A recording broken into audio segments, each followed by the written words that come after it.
Hey everybody, welcome to Obscurities in Miniature.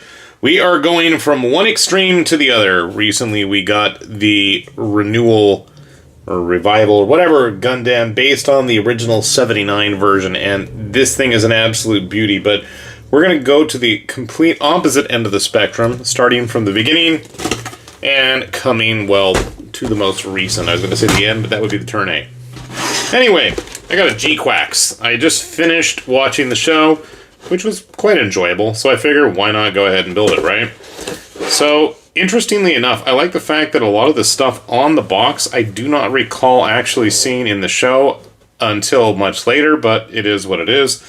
There's a couple key things missing, like I don't remember it using the sword until almost the very end of the show, but maybe that's just me and my memory's getting sketchy.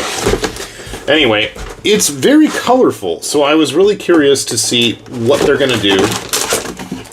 Because if and when Bandai feels like it, they are quite capable of really separating out the colors quite nicely.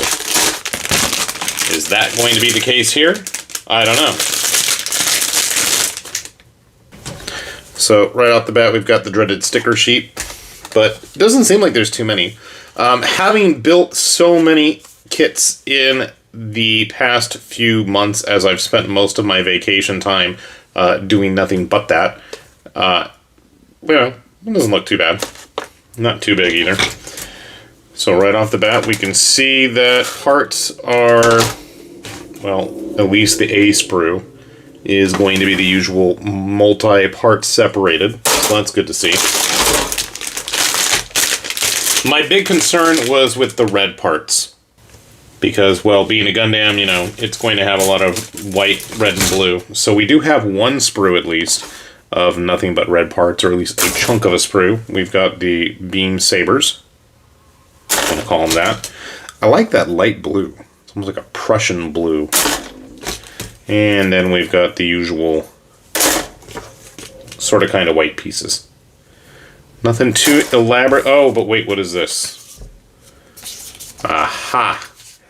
That's what I thought, Bandai. You're not gonna let us have everything separated out immediately. We are gonna have to... Those look like stickers, though. I am so tired of water slide decals after working on that Sky Defender. I'm still not done, and I've, like, spent weeks going through hundreds, and I'm not even exaggerating, hundreds of decals for one single kit. I love the crazy poses. I'm really curious to see if they're going to do one from the final episode, which just has a different ability. I'm not going to spoil anything. It does stuff in that final episode that it did not do before. I mean, there's no denying that the GQuuuuuuX and everything in that series in general was a bit decisive in its style and creativity. Well, at least I don't see any stickers on the head, so that's a good sign. Yet. Maybe I'm just not looking in the right spot. See, it looks like they're mostly going to be like kind of like supplemental trim parts, which I guess isn't the worst in the world. It's not like I don't have the tools. And then there's like right here on the torso that's got like a bunch of little junk in there. Oh, that's going to be fun. Anyway, I'm going to get it built. I'm going to see how it turns out, and I'll be happy to show you guys. If you want to find out yourselves, you know the drill. Stick around.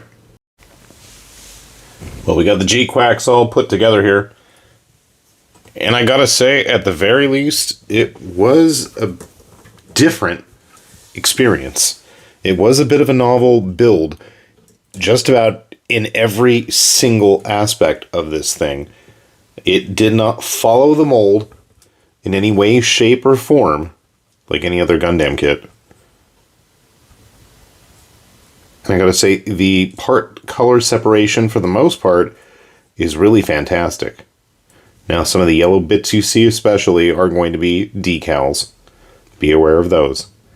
Those stripes on his binders and thrusters and shoulders, those things were awful.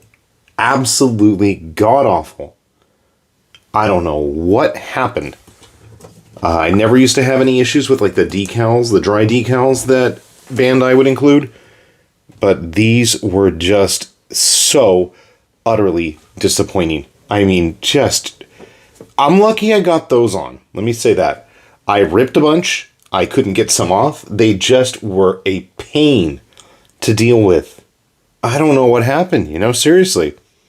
I can't recall having that issue. Well, I'm thinking back to some of like the master grade kits that I built, and you know, those things at least were, you know, water slide decals, so I can't really complain there. I do worry about the joints being plastic on plastic. I mean, they're stable currently. Whether they remain that way is a question that is going to have to be answered somewhere down the line. I love the feet. They're so weird and funky. I do appreciate that at least the open, we couldn't use up any more plastic to fill it in, so we're just going to leave these gaps are underneath it, at least where you can't see it. But just, it's a weird looking kit, and I'm all here for it. It does not feel at all like a typical Gundam kit. How it goes together, how it looks, and surprisingly, it's pretty much in scale with everything else. I was really taken aback by that.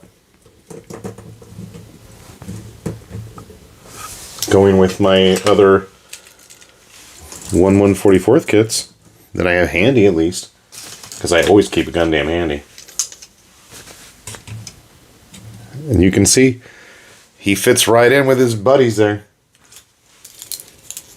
I mean, obviously he's going to be bigger than like a 30-minute mission kit or something, but you can see it's a different looking kit. I was a little bummed out also that there was no decal, at least for the Heat Hawk, or really extra hands. We did have the typical just open and closed hands. One interesting thing is we do get an open and closed head. I didn't bother putting the decals on this one because I didn't really care, and I'm not going to swap them out. I like it with it open. I am going to probably have to go in and do some painting just to finish up some of the details. We've got the rifle right here. And I, again, don't recall outside of like only a few episodes the beam sabers here ever really seen much use in the show. And he's got the usual spot to attach him to a action base. I think, yeah, they go like that. Maybe they don't. I'm just going to sit here and mess with it and look stupid.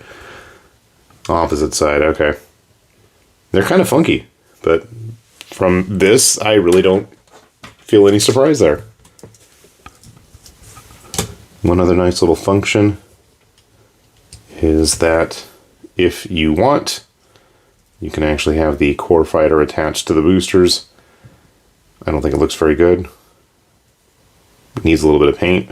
Doesn't stay on there very well either, but you know, I'll give them credit for attempting to include those things, because we've all been there, done that with Bandai where they didn't bother, or it was a P Bandai exclusive, which is even lamer, but that's a whole different story for a whole other time. But posability wise and just construction wise, I mean, it's a little bit more intensive, I guess, in the sense that it's not following any real typical standard that you would expect with a Gundam, which is cool. Like I said, it's something different, definitely something different. Hopefully I will pick up some of the other kits down the line. I kind of enjoyed it, I gotta say that. It's nice building something that isn't a massive time sink like a lot of the Chinese kits that I tend to be building, but then again, they're a little bit easier to get a hold of for me, and I feel like at least quality wise, especially with the original stuff, you don't see me with any real knockoff bootlegs on here. The original stuff tends to be pretty high quality and, you know, kind of different and fun. So, nice to see Bandai doing something exciting, something interesting, something different. And I'm really curious to see when we see Master Grade or Re-100th, something larger scale with this, I think is really going to be interesting. I think especially like just the way it's designed, all the weird kind of cutouts and shapes. I think it's going to make for an interesting kit at a 1/100th or even larger. So I'm absolutely going to be keeping my eyes out on that. So with that said then, I guess, this has been High Lord Tamberlane with Obscurities and Miniatures, saying thanks for watching, and we'll see you back here soon. Bye-bye.